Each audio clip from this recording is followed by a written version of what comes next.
우시야 왕이 죽던 해 내가 본즉 주께서 높이 들린 보좌에 앉으셨는데 그의 옷자락은 성전에 가득하였고 사람들이 모시고 오는데 각기 6자리가 있어 그 둘로는 자기의 얼굴을 가리었고 그 둘로는 자기의 발을 가리었고 그 둘로는 나누며 서로 불러 이르되 거룩하다 거룩하다 거룩하다 만군의 여호와여 그의 영광이 온 땅에 충만하도다 하더라. 이같이 화답하는 자의 소리로 말미암아 문지방의 혀가 이동하며 성전의 영리가 충만하자. 그때 내가 말하되 화로다 나여 망하게 되었도다. 나는 입술이 부정한 사람이요 나는 입술이 부정한 백성 중에 거주하면서 만군의 여호와이신 왕을 되었음이로다 하였더라. 그때 그 사람 중에 하나가 부족하다고 주변에서 거주하다가 흰 진술을 통해 가지고 일어나와서 그것을 내 입술에 대며 이르되 보라 이것이 내 입에 닿았으니 내 악이 제하여졌고 내 죄가 사하여졌느니라 하더라. 내가 또 주의 목소리를 들으니 주께서 이르시되 내가 누구를 보내며 누가 우리를 위하여 발포하시니 그때 내가 이르되 내가 여기 있나이다 나를 보내소서 하였더니 아멘. 잠깐 기도하겠습니다. 사랑의 하나님 이 시간 부족한 종이 두려움과 떨림으로 주의 단위에 서서 주의 말씀을 배워나고자 합니다. 부족한 종을 말씀의 도구로 통로로 사용하여 주시고 우리가 나누는 이 말씀이 오늘 하나님께서 우리에게 허락하여 주시는 생명의 말씀이 되어서 우리의 심령에 심기게 하시고 열매 맺게 하시되 풍성하고 아름다운 결실을 맺어 이 땅 가운데 이 세상 가운데 밝히 보여주고 나누게 하셔서 세상은 그것을 바라보고 하나님을 깨달아 주님께 돌아오게 하여 주시옵소서. 그래서 함께 기쁨과 즐거움을 나누게 하시고 하나님께 영광 올려드리게 하시는 하나님의 거룩한 임재 가운데 거하는 우리 모두가 될 수 있게 도와주시옵소서. 이 시간 성령님께서 우리를 붙잡아 주시고 악한 영혼 예수 그리스도로 떠나가게 하여 주옵소서. 모든 건 예수님의 이름으로 간절히 기도를 쌓옵나이다. 아멘. 한번 따라해보도록 하겠습니다. 예배로 살아나라. 예배로 살아나라. 이 시간에는 예배로 살아나라라는 말씀의 제목을 가지고 나누고자 합니다. 오늘 본문을 보게 되어지면은 이사야라는 사람이 등장하는 것을 볼 수가 있어요. 이 이사야가 어떻게 부름을 받았는가, 그리고 어떻게 선지자로서 사명을 감당하게 되었는가의 이야기가 오늘 이사야 6장의 이야기입니다. 이 이사야 6장을 통하여서 이사야만의 부름이 아니라 이사야만이 경험하였던 특별한 체험이 아니라 우리 모두가 예배 가운데 나아가게 되어질 때 하나님의 살아계심을 체험해야 하고 또한 하나님께서 우리를 부르신 그 사명이 회복되어야 될 줄로 믿습니다. 그러므로 오늘 본문을 통하여서 이 이사야의 이야기가 오늘 나에게 주시는 하나님의 살아 역사하는 말씀이구나, 이것이 우리에게 와닿기를 주님 축원드립니다. 이 이사야가 활동하던 때에 대해서 오늘 본문은 말씀하고 있어요. 1절을 보게 되어지면은 우시야 왕이 죽던 해라고 되어져 있습니다. 이 우시야 왕은 남유다의 10번째 왕이었어요. 그리고 이 우시야 왕이 남유다를 통치하였는데 52년이라는 시간을 통치하였습니다. 이 시간이 얼마나 되는지 우리는 잘 알지 못하지만 이 남유다의 왕들이 평균적으로 나라를 통치하였을 때 평균이 18.7년, 그러니까 보통 20년이 안 되게 이렇게 통치했다는 거예요. 그런데 52년 동안 이 나라를 통치했으니 그 통치 기간이 어마어마하게 길었던 것이죠. 또한 당시에 가장 많이 통치했던 왕이 이 55년을 통치했던 므낫세라는 왕인데 그 다음 번으로 두 번째로 나라를 가장 길게 통치했던 때가 이 우시야 왕이에요. 그런데 이 우시야 왕이 죽었으니 이 때가 얼마나 혼란했겠으며 또 얼마나 사회적으로 또 경제적으로 위기가 찾아왔겠습니까? 이 우시야 왕은 초창기 때는 하나님을 잘 섬기는 왕이었어요. 그래서 하나님의 말씀을 따라서 좌로나 우로나 치우치지 않고 그 하나님의 말씀을 잘 성실히 지킴으로 나라가 부강하게 되어집니다. 그래서 흥왕성쇠를 이루어갔습니다. 근데 그의 말년에 그가 악한 일을 행하게 되어지는데 이제는 이 하나님의 제사장이 성전에서 이 분양하게 되어지는데 이 제사장이 하는 일을 내가 하겠다 해서 월권하다가 결국엔 하나님께서 그 왕을 치십니다. 그리고 나서 그가 나병, 이 환생병에 걸리게 되어지는 거예요. 그래서 나병에 걸려서 그의 말년 왕궁에 갇혀서 이 죽음을 맞이하는 이런 불쌍한 인생이 되었다는 거예요. 하여튼 한 왕이 한 시대가 끝나가는 거예요. 어찌 보면은 이 이스라엘 백성들은 이 당시에는 수명이 길지 않으니까 이 때가 언제 이 왕이 내가 태어났을 때부터 있었고 내가 죽을 때까지 이 왕이 있었을 수도 있었다는 거예요. 그런데 이 때가 길었는데 이 왕이 죽으니까 어찌 이스라엘 백성들은 이 나라가 이제 끝나는 건가? 어찌 보면은 큰 어려움이 찾아올 수밖에 없다라고 이런 생각이 있었을 것이라는 것이죠. 이 혼란의 시기에, 이 어려움의 시기에 오늘 본문에 나타난 이사야는 무엇하고 있었는가? 하나님의 성전에 나아가서 하나님을 예배하고 있었다는 거예요. 여러분, 우리가 오늘 이사야를 통해서 우리가 무엇보다 배워야 될 점이 무엇인가? 우리가 이 사회 가운데 큰 혼란이 있고 어려움이 있고 아픔이 있을 때 우리가 해야 될 일이 무엇인가? 그 첫 번째가 바로 이 예배 가운데 하나님을 찾는 일을 하셔야 된다는 거예요.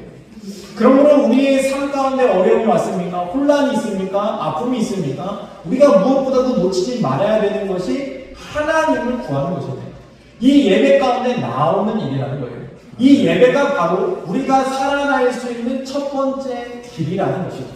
그래서 이 예배 가운데 나오게 되어지니까 어떠한 일이라는가? 1절 말씀 다시 한번 보도록 하겠습니다. 오늘 본문 1절 말씀 다 같이 한 목소리를 읽도록 하겠습니다. 읽겠습니다. 시작. 우시야 왕이 죽던 해에 내가 본즉 주께서 높이 들린 보좌에 앉으셨는데 그의 옷자락은 성전에 가득하였고. 아멘.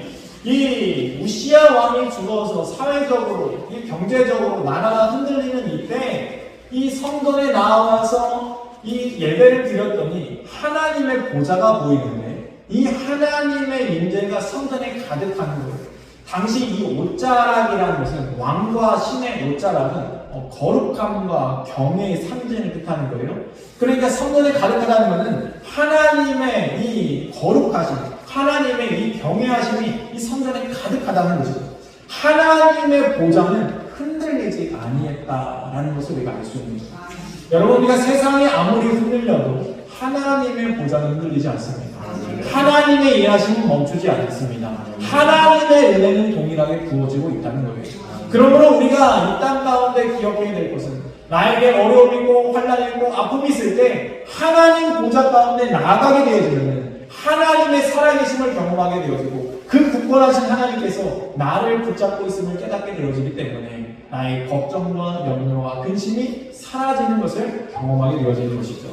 2에서 4절까지 말씀도 한번 보도록 하겠습니다. 2에서 4절까지 말씀.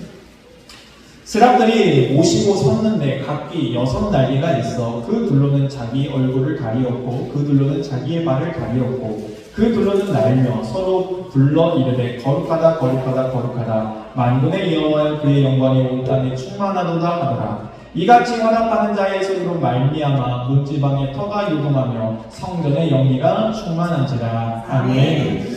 여기서 지금 이 하나님의 거룩한 옷자락이 성전에 가득한 것을 보고 또 하나를 보게 되어지는데 하나님 보좌 근처에 뭐가 있는가? 스랍들이 있다라고 말씀하고 있어요. 우리가 스랍이라는 것은 쉽게 말하면 날개가 6개 달린 천사를 의미하는 거예요. 이 날개가 6개 달린 천사가 있는데 이 천사의 모습을 어떻게 표현하고 있는가? 두 날개는 얼굴을 가리었고 두 날개는 발을 가리었고 두 날개로 날고 있었다. 아니 날개가 6개면 6개로 잘 날고 있어야지 왜 이렇게 나머지 4개는 다 가리고 2개만 사용하고 있었을까? 의미가 있는 거예요.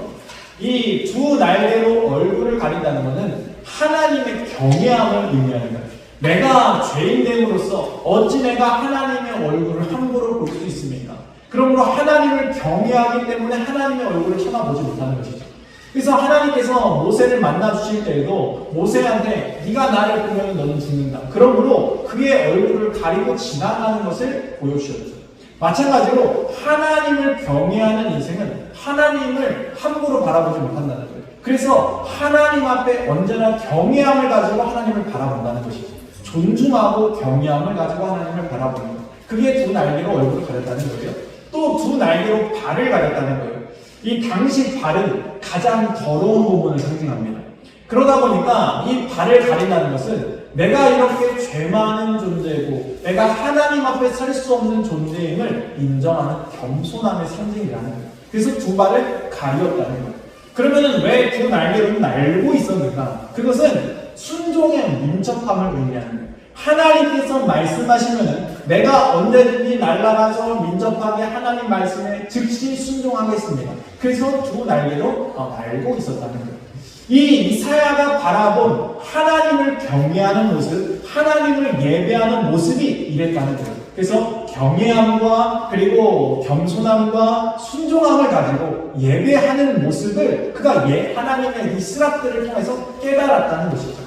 그러면서 그들이 무엇하고 있습니까? 거룩하다, 거룩하다, 거룩하다. 이 세 번이나 거룩함을 외치고 있다는 거예요. 이거는 완전성을 의미하는 거예요. 하나님의 거룩함은 완전하다. 하나님의 거룩함이 조금도 부족함이 없으신 분이다. 그러면서 그 하나님을 높이 찬송하고 있었다는 거예요.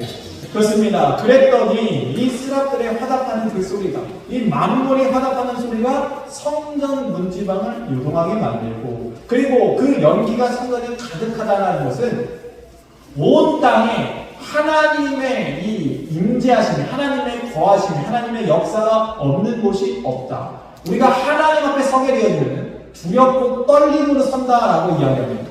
우리가 왜 하나님 앞에 두렵고 떨림으로 섭니까? 하나님의 거룩함과 그 존엄성, 그리고 하나님의 그 경외하심을 우리가 알기 때문에 우리가 하나님 앞에 설 때 두렵고 떨림으로 선다는 거예요. 근데 사람도 이럴 뿐만 아니라 이 기물들도, 성전도 요동하고 있었다. 그러니까 그 하나님의 거룩함과 하나님의 위대하심이 얼마나 대단했는가를 지금 나타내 보여주고 있는 것이죠.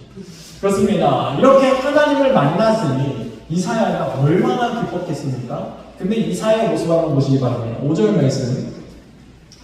말씀 다 같이 한번 읽겠습니다. 시작. 그때 내가 말하되 하루다 나여 망하게 되었도다. 나는 일술이 부정한 사람이요 나는 일술이 부정한 백성 중에 거주하면서 만군의 여호와이신 왕을 배웠음이로다 하였더라. 아멘.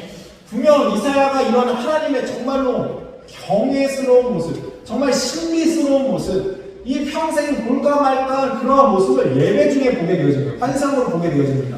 그러니까 얼마나 기쁨이 넘치고 감격이 넘치고 좋았을지 모르겠지만 이사야의 모습은 지금 무엇이란 말합니까? 나에게 화로다 라고 얘기하고 있다는 거예요. 나 이제는 죽게 되었다 라고 이야기하고 있다는 거예요. 왜 이렇게 얘기하고 있습니까? 하나님을 뵈니까 내가 얼마나 큰 죄인인가, 내가 얼마나 악한 덩어리인가를 깨닫게 되었다는 거예요.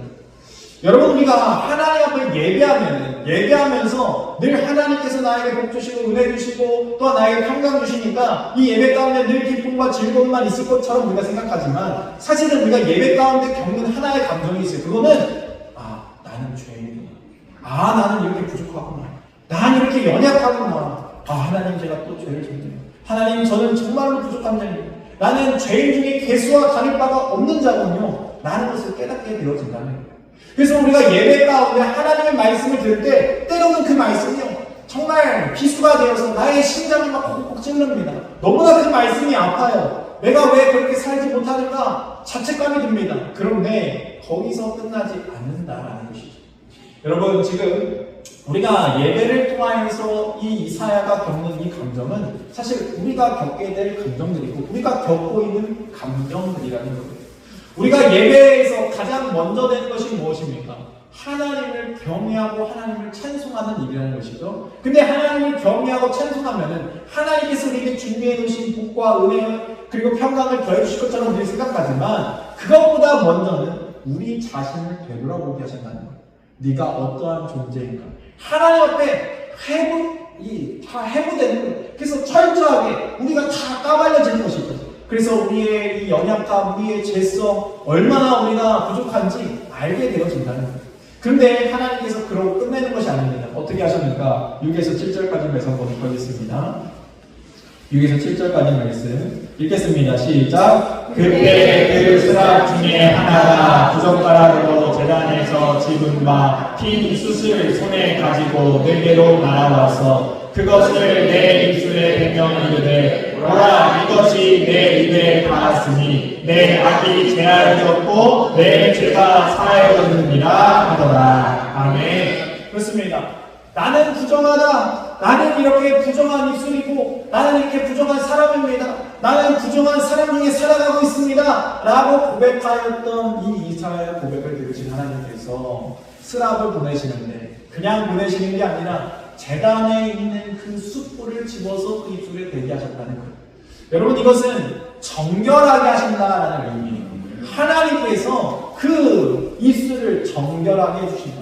우리가 하나님 앞에 죄 가운데 깨닫게 되어지고 이 죄 가운데 하나님 앞에 이 죄를 가지고 하나님께 나아가게 되어지면 하나님은 반드시 우리를 정하게 하여 주시죠. 깨끗하게 하여 주시죠. 무엇으로? 예수 그리스도의 피로 우리를 깨끗하게 하셨다는 거예요. 그러므로 우리가 죄인됨을 깨닫고 진정으로 주님 앞에 회개하는 자는 그 삶에 용서가 있는 거예요. 정죄함이 있는 거예요.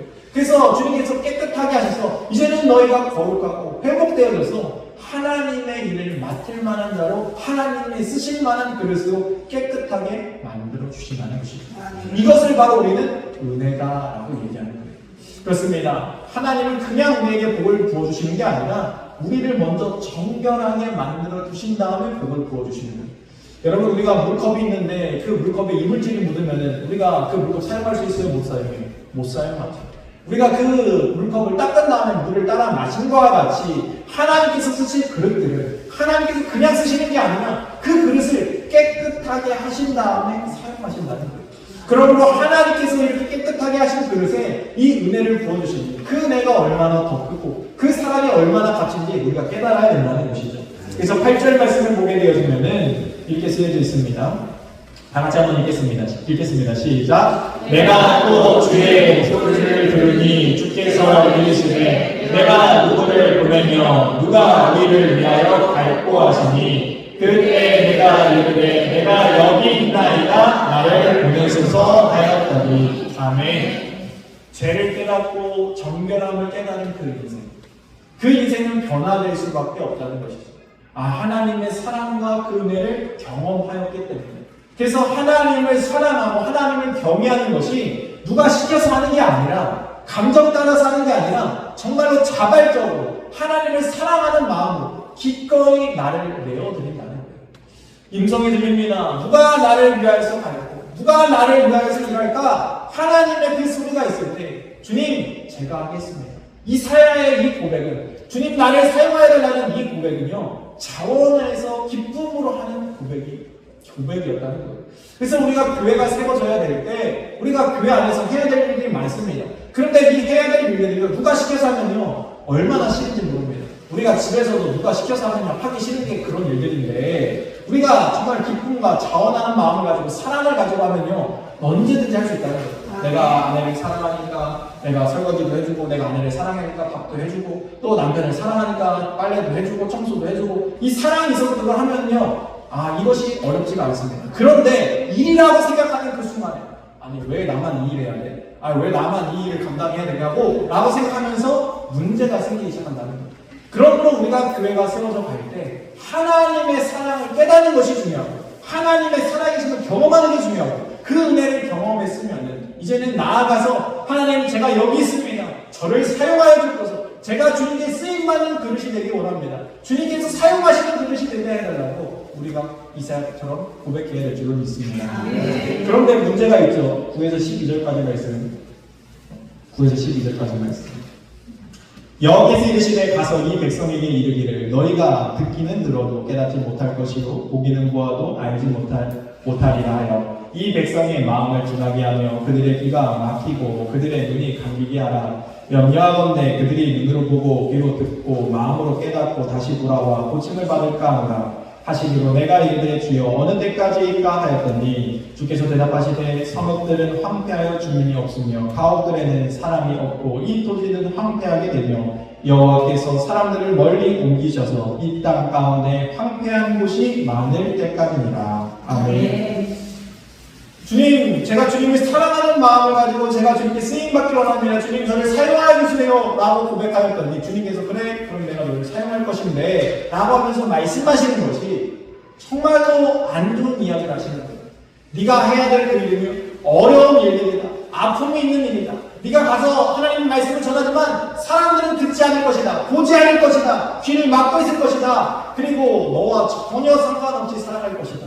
그래서 이 땅 가운데 어려움이 더하게 될 것이다. 아니, 하나님의 은혜를 받고 하나님의 역사를 경험했어. 이제는 하나님의 일을 감당하면 하나님이 그 길을 형통하게 풀어줘야 되는 거 아닙니까? 그런데 하나님께서 뭐 하시겠다고 합니까? 황폐하게 만드시겠다라고 말씀하고 있어요. 하나님 대체 언제까지입니까? 라고 얘기했더니 하나님께서 모든 것이 다 황폐해질 때까지 내가 그렇게 하겠다 라고 말씀하시는 거예요. 여러분, 내가 은혜 받고 이제는 현실 가운데 나아가는데 우리가 이 현실 가운데 나아갈 때 분명 나는 은혜 받았고 하나님의 역사심을 믿고 있는데 세상을 바라보니까 여전히 그대로예요. 변하지 않은 현실이 그대로 있다는 거예요. 그때 우리는 낭망하게 되어지고 우리는 그때 좌절을 맛보게 되어진다는 거예요. 대체 하나님 어느 때까지입니까? 어느 때까지 변하지 않는 거예요? 라고 우리는 얘기할 수 있다는 거예요. 근데 그때 하나님께서 우리에게 무엇을 알려주시는가? 세상은 변하지 않았어도 네가 변하지 않았느냐? 라고 말씀 주시나요? 너는 세상 가운데 늘 실패하고 좌절하고 낭망하면서 불평과 원망을 쏟아놓을 수밖에 없었던 인생이지만 네가 여호와 하나님을 경험하게 되어지니까 네가 하나님의 일하심을 기대하고 있지 않느냐.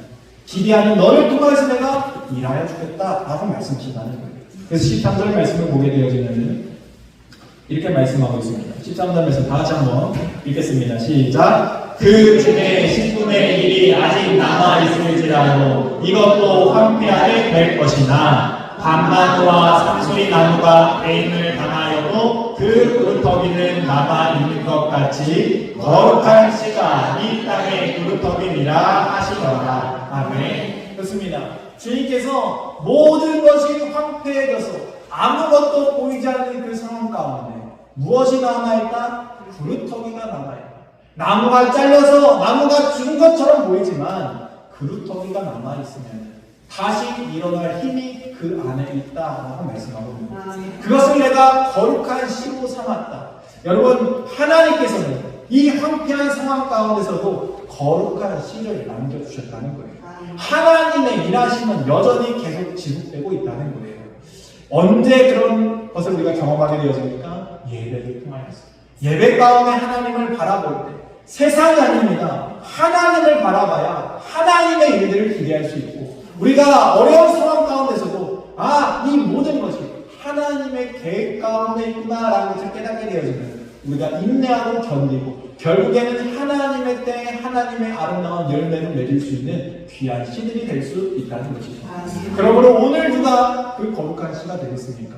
오늘 예배하는 우리가 그 거룩한 씨가 되게 될 줄 믿습니다. 그러한 저와 여러분 되기를 주님의 이름으로 축원드립니다.